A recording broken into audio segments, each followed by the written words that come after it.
Classes. मैं हूं Kashish Vishwakarma, the founder of शानदाई क्लासेस। एंड आज हमारे पास है हमारे गेस्ट जिनने NIT क्लियर किया है, और मैं चाहूँगी कि आप यहाँ पर इंट्रोड्यूस करें।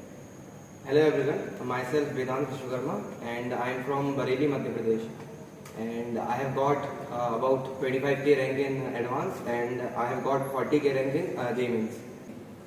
That's very impressive. So यहाँ पे बच्चों मेरे पास है आपके पूरे क्वेश्चंस की लिस्ट, जो भी आपने मेरे को DMs करे थे through WhatsApp, Instagram and YouTube comments. तो मैं एज अ स्टूडेंट आप इनसे जो है आपके सारे डाउट्स मैं पूछने वाली हूँ, और आपके सारे डाउट्स को हम आज क्लियर कर लेंगे। सो सबसे पहले आपको NIT भोपाल कैसा लगता है? काफ़ी बढ़िया कॉलेज है, हम यहाँ पे आए 1 साल हो गया है, तो काफ़ी बढ़िया कॉलेज है, अच्छा खासा एनवायरनमेंट है, सारे बच्चे सब ठीक ही हैं, मतलब अच्छा पीयर नेटवर्क है और काफ़ी कुछ सीखने को मिलता है, प्रोफेसर अच्छे हैं और फैसिलिटीज़ भी काफ़ी अच्छी हैं यहाँ पे। Okay, so what's the best thing you like about NIT Bhopal? यहाँ के लोग बहुत अच्छे हैं, यहाँ का जो माहौल है और कैंपस है बहुत ही सुंदर है, मतलब आप घूमो आपको कभी बोर फील नहीं होगा। आपके पास स्पोर्ट कॉम्प्लेक्स है, वहाँ जाके आप आराम से खेल सकते हैं कभी किसी भी टाइम पे, तो ये बहुत अच्छी चीज़ लगती है कि यहाँ पे जो लोग हैं बहुत फ्रेंडली हैं और ये सब चीज़। Okay, so when did you hear about JEE? Actually मैं बरेली से था, तो मतलब 11-12 में मैंने प्रिपरेशन नहीं की थी। मैं MP बोर्ड से था, तो वहाँ पे मैं बोर्ड टॉपर भी था, मेरी मतलब मेरिट में 10th रैंक थी, बट मैं इतना JEE को लेकर कॉन्शियस नहीं था। तब मैंने JEE दिया, जब मेरा क्लियर नहीं हुआ, मेरी अबाउट 85% समथिंग कुछ आई। तो फिर मैंने जब आया मैंने देखा कि कॉलेज कैसे मिलेगा मुझे, तो मेरिट के बेसिस पे तो कुछ अब था नहीं, तो फिर मैंने 1 साल ड्रॉप लिया। Then I start preparing myself from Kota, और फिर वहाँ पे मैंने 1 साल प्रिपरेशन की और फिर मैं यहाँ पे आ गया। ओके, सो हमारे बच्चों को बहुत डाउट रहता है कि रेगुलर स्कूल ज्वाइन करना चाहिए या डमी ले लेना चाहिए, और अगर जैसे रेगुलर भी ले लेते हैं बच्चे तो मैनेज बिल्कुल नहीं होता है, और डमी में भी कुछ बच्चे अपना खो देते हैं मोटिवेशन। तो आपका इस बारे में क्या है? देखो, रेगुलर क्लासेस तो जाना चाहिए रेगुलर स्कूल, क्योंकि मैं 11-12 में था, तो मतलब वो मेमोरीज अच्छी होती है, उसके साथ आपका मैनेज हो जाता है। ऐसी बात नहीं कि आप स्कूल जा रहे हो तो वहाँ पे टाइम वेस्ट हो रहा है। आप स्कूल में जाके अपनी मतलब जो नोटबुक है उनको ले जाओ, वहाँ पे जाकर आप पढ़ सकते हो, और अगर आपके टीचर्स भी आपको सपोर्ट कर रहे हैं तो वो काफ़ी अच्छी चीज़ होती है। स्कूल तो जाना चाहिए। सो आपका मतलब है कि बच्चे स्कूल जाते हुए भी JEE प्रिपेयर करके क्लियर कर सकते हैं। यहाँ पे कई एग्जांपल्स ऐसे हैं जो स्कूल के साथ उन्होंने अच्छी रैंक से यहाँ पे हैं, और IITs में भी कुछ मेरे दोस्त हैं, उन्होंने स्कूल के साथ ही प्रिपरेशन करी, IIT पहुँचे, NIT में। Right, okay. सो आपने कब शुरू करा JEE का प्रिपरेशन? मतलब क्लास 11, 12 या 6th क्लास से, जैसे बहुत से कुछ बच्चे करते हैं टॉपर्स? नहीं, मैंने तो अभी आपको बताया, मैंने ड्रॉप ईयर में मतलब सीरियस होकर प्रिपरेशन स्टार्ट करी थी, तो 1 साल मैंने काफ़ी ज़्यादा मेहनत करी जब जाके रैंक आई उसके लिए। Okay, so what's your motivation for JEE? Motivation तो ऐसा था कि मैथ्स अच्छी थी, तो पहले से लगा कि इंजीनियर बनना चाहिए, और फिर जाके देखा कि IIT बेस्ट कॉलेज होते हैं, तो मोटिवेशन आया थोड़ा बहुत। उस टाइम पे बहुत ऐसा चलता भी था कि IIT में जाओगे तो बढ़िया हो जाएगा, तो बस वही से प्रिपरेशन स्टार्ट करी। ऐसा तो नहीं था किसी को प्रूव करना है? नहीं, प्रूफ तो नहीं करना था, क्योंकि पहले से टॉपर था मैं। पर जब मैंने देखा कि 12th में मेरा नहीं हो पाया, तो फिर वहाँ से मुझे लगा कि अब तो कुछ करके दिखाना पड़ेगा भाई, ऐसे नहीं चलता। सो आपने मतलब ठीक है, मतलब आपने ड्रॉप लिया और फिर प्रिपरेशन स्टार्ट करी, लेकिन कुछ ऐसे मंथ्स होते हैं कि लास्ट के मंथ्स में इतना ज़्यादा बच्चे करते हैं मेहनत और फिर उनका क्रैक होता है, तो आपने ऐसा कितने मंथ्स थे जिसमें आपने किया? मैं अबाउट मतलब जून में गया था उस टाइम पे प्रिपरेशन के लिए। उसके बाद स्टार्टिंग में थोड़ा फ्लो नहीं था, फिर जैसे जैसे पता चला कि मेंस जनवरी में होने वाला है, तो लास्ट के दिसंबर नवंबर में बहुत काफ़ी ज़्यादा पढ़ाई करी मैंने लगभग, और जनवरी के जो 20 दिन थे स्टार्टिंग से, वहाँ तो बहुत मेहनत करी। वो अभी तक याद आता है कि दिन में बैठे हैं बिल्कुल एक ही चेयर पे बैठे हुए, बस घर पे था और मैं बस खाना भी वहीं पे खा रहा हूँ, सब वहीं पर कर रहा हूँ, मतलब वो काफ़ी स्ट्रगल वाला था इसका। So how many hours have you prepared for JEE? देखो, आप डेली बेसिस पे अगर आप 4-5 घंटे भी करोगे, मतलब पर सब्जेक्ट को अगर 1.5 घंटा 2 घंटा भी दोगे, तो मतलब सफिशिएंट है वो। और लास्ट में जब आपका एग्ज़ाम आने वाला है, तो आपको थोड़ा ज़्यादा उसको फ्रिक्वेंसी बढ़ाना पड़ेगा। 12 आवर्स 14 आवर्स जितना भी आप कर सकते हो अपने आप को खुश। अच्छा, तो बच्चे क्या एंजॉय भी कर सकते हैं? पूरे दिन भर पढ़ाई ही करनी है, 18 आवर्स पढ़ना है, डीपीपी मॉड्यूल्स ऐसा कुछ है? नहीं, 18 आवर्स तो काफ़ी ज़्यादा हो जाएगा। आप मतलब जैसे मैंने बोला कि स्टार्टिंग में आप थोड़ा 6 आवर्स 7 आवर्स कर सकते हो। उसके अलावा आपके पास काफ़ी ज़्यादा टाइम रहता है, तो आप अपने थोड़े दोस्तों से बात कर सकते हो, फैमिली के साथ टाइम स्पेंड कर सकते हो, तो वो सब भी इम्पोर्टेंट होता है। ऐसा नहीं कि आप 18 घंटे बैठ गए, उसमें भी आदमी मतलब थोड़ा बोर हो जाता है ज़्यादा और मगअप हो जाता है, तो वैसा नहीं करना चाहिए, इन्जॉय भी करना चाहिए। ओके, अब आप कॉलेज में आ गए, तो अब आप कितने घंटे पढ़ते हैं? देखो, कॉलेज में आने के बाद तो ऐसा कुछ डिसाइड नहीं होता, क्योंकि जब तक एग्जाम की डेट नहीं आती जब तक तो प्रिपरेशन कुछ स्टार्ट नहीं होती। अभी भी जैसे हमारे मिड सेम है 20 दिन बाद, अभी भी आपको कोई रेयरली देखेगा जो पढ़ रहा होगा। अभी सब इंजॉय कर रहा है, सब यही करते रहते हैं, घूम रहा है, कोई कुछ कर रहा है। लेकिन जब एग्जाम के एक रात पहले 2 रात पहले देखोगे, आप एक रूम में 20-20 लोगों को देखोगे कि भाई ये वाला क्वेश्चन बता दे, ये टॉपिक बता दे, तो मैनेज हो जाता है। क्योंकि आप जेई करके आए हो तो आपकी मतलब मेंटल एबिलिटी वैसे ही स्ट्रॉन्ग रहती है, तो एक दिन 2 दिन में भी हो जाता है काम। ओके, सो कोचिंग का कितना इम्पोर्टेंस रहता है फॉर जेई प्रिपरेशन? क्योंकि बच्चों को लगता है कि बड़ी बड़ी कोचिंग जाएंगे तो ही उनका होगा, और ऐसे जैसे छोटी छोटी कोचिंग में बच्चे सोचते हैं घर के बाहर से तो वहीं चले जाते हैं, पेरेंट्स से दूर नहीं रहना पड़ेगा, तो बच्चों का ऐसा भी रहता है। तो आपको क्या लगता है कि कोचिंग कितनी इम्पोर्टेंट है? क्या बच्चा सेल्फ स्टडी से कर सकता है या यूट्यूब से पढ़ के भी कर सकता है? मतलब ऐसे केसेस भी हैं कि सेल्फ स्टडी और यूट्यूब से भी बच्चे करते हैं। ये जर्नी बहुत लंबी होती है 1-2 साल की, तो बीच में डिस्ट्रैक्शंस आते हैं, कई बार मोटिवेशन लूज हो जाता है, तो उसके लिए आपको कोई चाहिए होता है जो आपको सपोर्ट दे सके। तो कोचिंग का इंपॉर्टेंस वहीं तक आता है, उसके बाद तो आपको पढ़ना ही है, खुद ही पढ़ना है। मतलब आप जितनी सेल्फ स्टडी करोगे वो आपके रिजल्ट में वही रिफ्लेक्ट होगा। टीचर का भी इसमें रोल होता है, क्योंकि वो आपको सपोर्ट देता है, मोरल सपोर्ट देता है। आपके पेरेंट्स का बहुत अच्छा रोल होता है, आपका कोई एल्डर सिस्टर या कोई दोस्त है जो कर रहा है प्रिपरेशन, उसका भी बहुत सपोर्ट मिल गया तो काफ़ी अच्छा रहता है। सो ऐसे कौन से मोस्ट इम्पॉर्टेंट चैप्टर्स या टॉपिक्स जो आपको लगता है क्लास 11th और 12th में बिल्कुल पढ़ने चाहिए और स्किप तो बिल्कुल भी नहीं करना चाहिए? ऐसे कुछ टॉपिक्स तो जैसे मेरे टाइम पे, जैसे आप केमिस्ट्री में देखोगे तो ऑर्गेनिक केमिस्ट्री में जो मतलब रिएक्शंस रहती थी वो मेंस में काफ़ी ज़्यादा आती हैं, तो वो रिएक्शंस मैंने काफ़ी अच्छे से पूरी कर ली थी। जैसे कार्बोक्सिलिक एसिड की रिएक्शंस वो काफ़ी ज़्यादा आती थी, तो वो मुझे मतलब पूरा रटा हुआ था, आप कुछ भी पूछते मुझे याद आ रहा था। और फिज़िक्स में भी जैसे कई चैप्टर्स हैं, थर्मो हो गया और भी कई चैप्टर्स इलेक्ट्रोस्टैटिक्स हो गया, ये सब टॉपिक्स से काफ़ी ज़्यादा क्वेश्चन आते हैं। और मैथ्स में भी कुछ टॉपिक्स तो टफ होते हैं, मतलब उनको करने में काफ़ी ज़्यादा टाइम लग जाता है। जैसे 11-12 में आपके पास काफ़ी ज़्यादा टाइम है, तो आप सारे टॉपिक्स कर सकते हो, ऐसा कोई स्पेसिफिक नहीं लगता है। ओके, सो एक स्पेसिफिक केमिस्ट्री के लिए बच्चे कैसे पढ़े? क्योंकि बहुत से बच्चे लगते हैं, कुछ बच्चों को पसंद भी है, लेकिन कुछ बच्चे जो हैं पीसीएम वाले में लगते हैं हमसे तो फिजिक्स मैथ्स ही बनती है, वही अच्छी लगती है, तो वही पढ़ते रहते हैं, केमिस्ट्री छोड़ देते हैं। एंड जबकि ऐसा रहता है कि केमिस्ट्री कंपैरेटिवली ईजी होती है, जल्दी बन जाते हैं क्वेश्चन, जल्दी सॉल्व हो जाते हैं।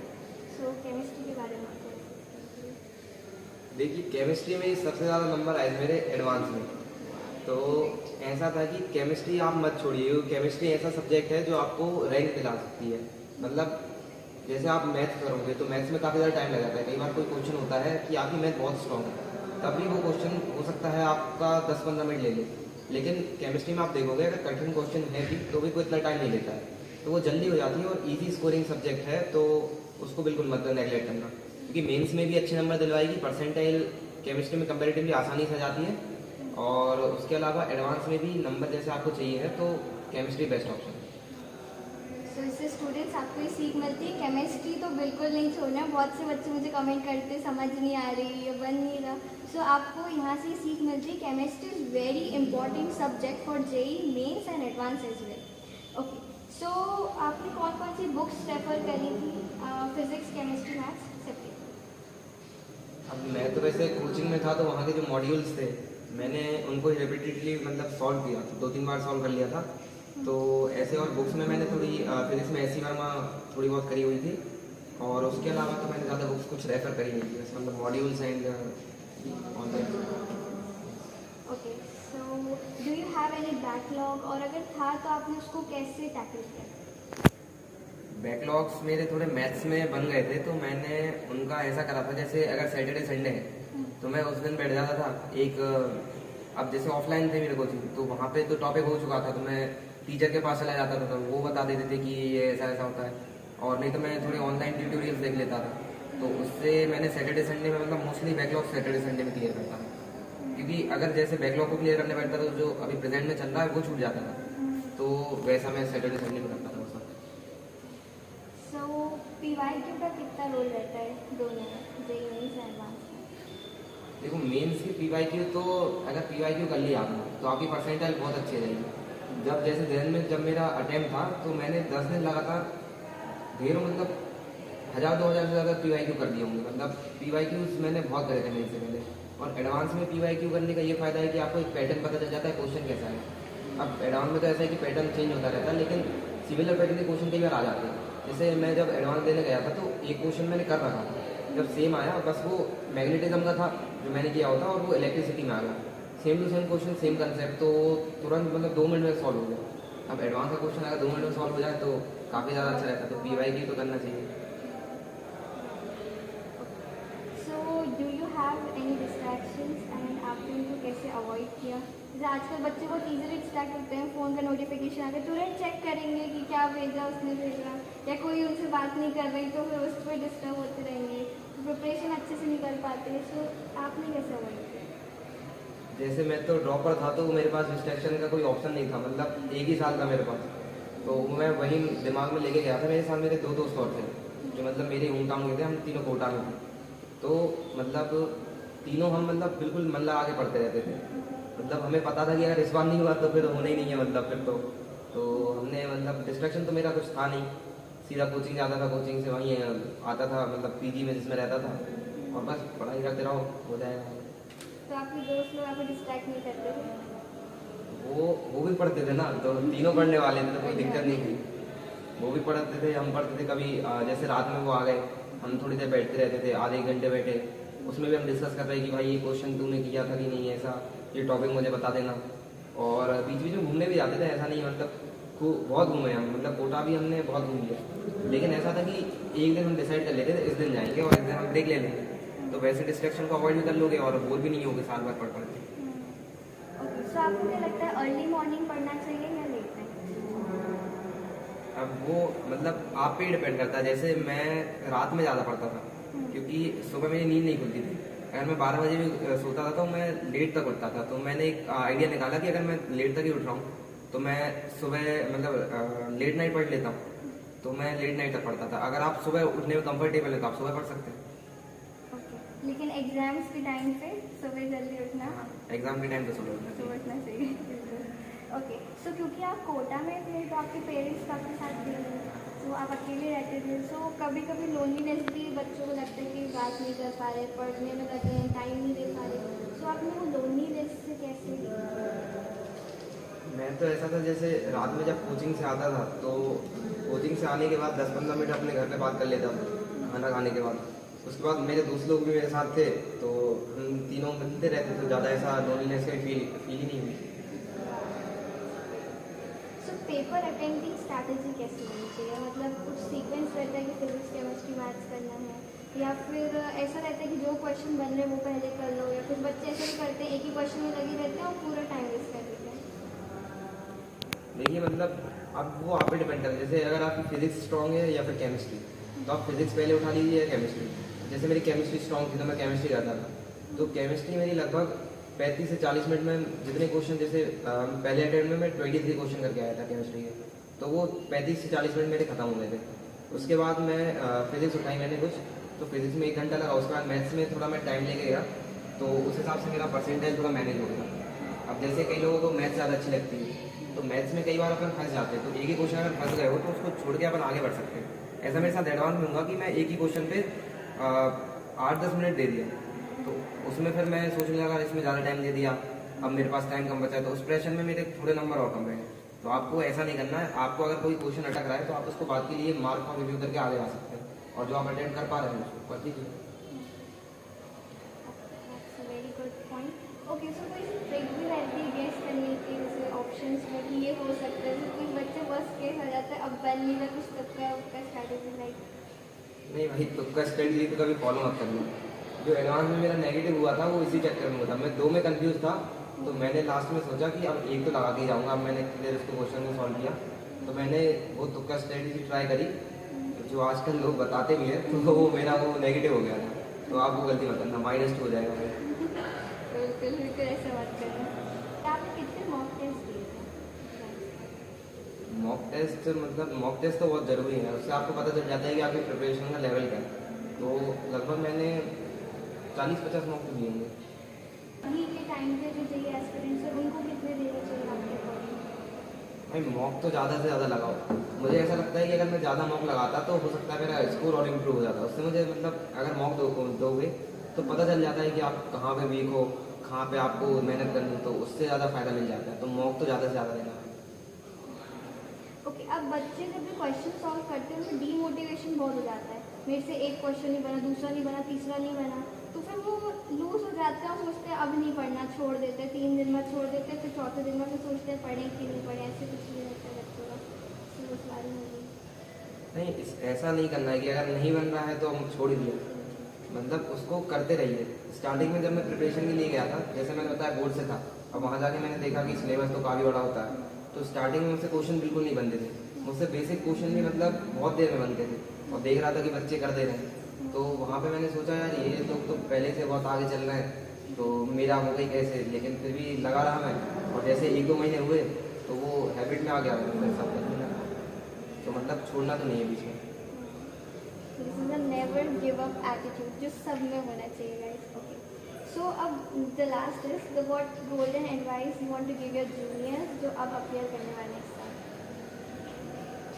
भाई मतलब पढ़ो, एक दिन में 12 घंटे भी ना पढ़ो तो ठीक है, लेकिन अगर 7-8 घंटे भी कंसिस्टेंटली पढ़ोगे तो कोई दिक्कत नहीं आएगी, आपको सिलेक्शन हो जाएगा। और जेईई इतना भी टफ नहीं है जिसको जितना बना रखा है उसको। अगर आप एक प्रॉपर स्ट्रेटेजी के साथ पढ़ोगे तो श्योर आप thank you, it was glad talking with him. So guys, so आपने जैसा कि यहाँ पे बहुत सारे लेसन सीखे, और मैं उम्मीद करती हूँ कि आपको इस वीडियो से कुछ ना कुछ बेनिफिट ज़रूर मिला होगा। हमारे साथ है वेदांत सर जो कि एनआईटी से हैं, भोपाल में, यहाँ पे मैनेट में है, और इनकी रैंक भी बहुत ही अच्छी आई है। सो आप लोग भी कर सकते हैं, जैसा कि इन्होंने बोला कि मेहनत करोगे तो आप कुछ भी कर सकते हो। So for this now we are ending this session, and for if you like it then please like and subscribe to our channel. Thank you so much for watching.